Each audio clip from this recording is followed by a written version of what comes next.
President Akufo-Addo of the governing New Patriotic Party will go neck to neck with former President John Dramani Mahama of the largest opposition party, the National Democratic Congress, on the 2020 presidential ballot.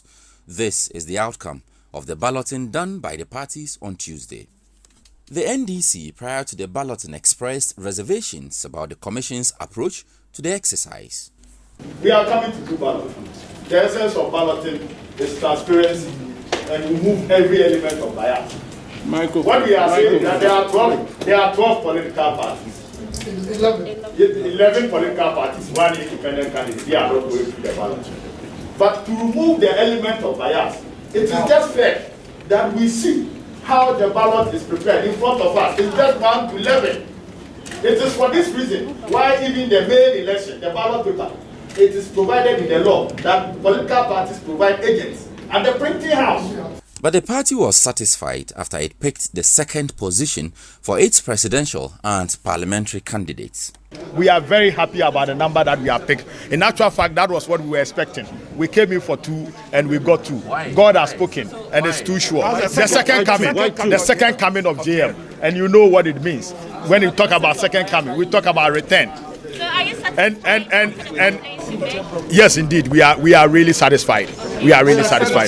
For the NPP, though they would have preferred the number 4 position on the ballot, the number 1 position they secured is equally as significant and relevant. It makes it very easier because in terms of all spheres of our economy, we are the number 1.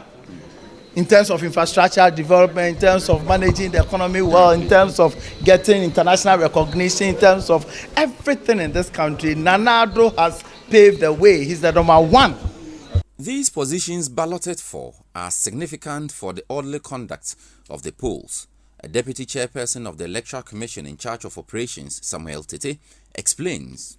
Where a candidate withdraws before the printing of the ballot papers, his or her position on the ballot paper shall be occupied by the next parliamentary candidate. This will, however, not apply if the withdrawal involves the last candidate on the ballot paper. 2. Where a presidential candidate exists, but without a parliamentary candidate, the next parliamentary candidate will be shifted upwards. By implication, a political party may be number 2 on the presidential ballot paper, but will be number 1 on the parliamentary ballot paper due to the shift. With this done, the Electoral Commission is expected to start processes for the printing of the ballot papers. The various political parties participating in the process will be written to, so they can delegate representatives to observe the process.